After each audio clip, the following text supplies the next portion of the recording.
Hozana min bi navê Soz û Peymanê didîm.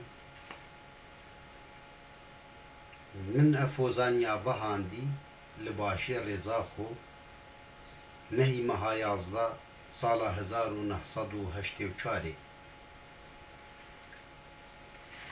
Ez vê hozanê pêşkêşî kevaya gelê Kurd dikim.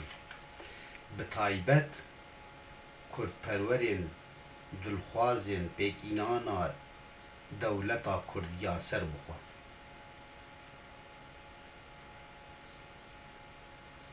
Soz û Peymanê didîm.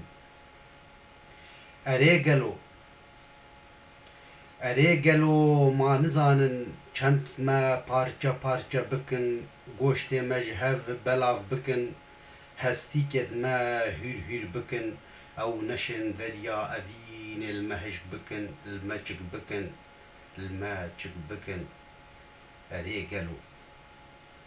Erê gelo ma nizanin peyva me li gel wan rêk nabît, xwîna me li gel têkil nabît.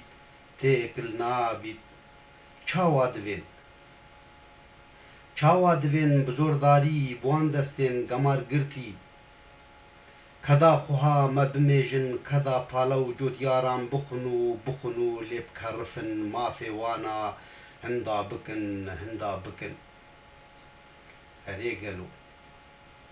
Erê gelo çawa dê li gel gunehbara, li gel faşîsta, li gel zordestên ketxwar, li gel Hitler û Mussolîna, li gel Batîsta bîne heval dê bîne dost.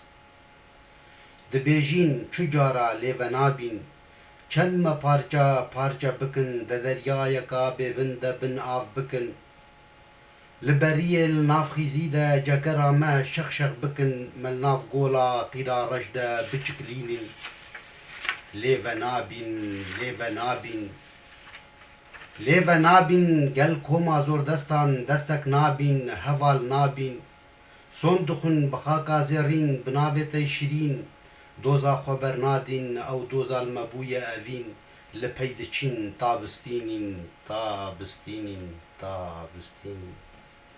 Da pişkorînê li ser lêvên zarokên Kurda biçînîn.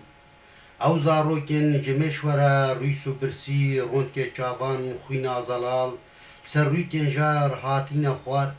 Ew ê dibûyne komek hestî, li bin dest û pên çavsor amayîne şikestî.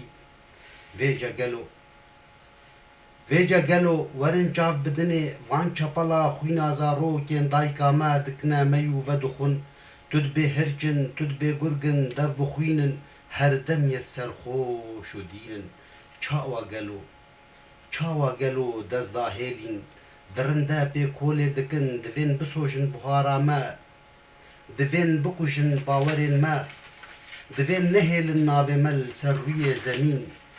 Çawa gelo lê ve bibîn. Ne çi car lê ve nabîn, li soza xwe dê bizivîn, lê ve nabîn. Li gel koledara, li gel xwînmêja, heval nabîn.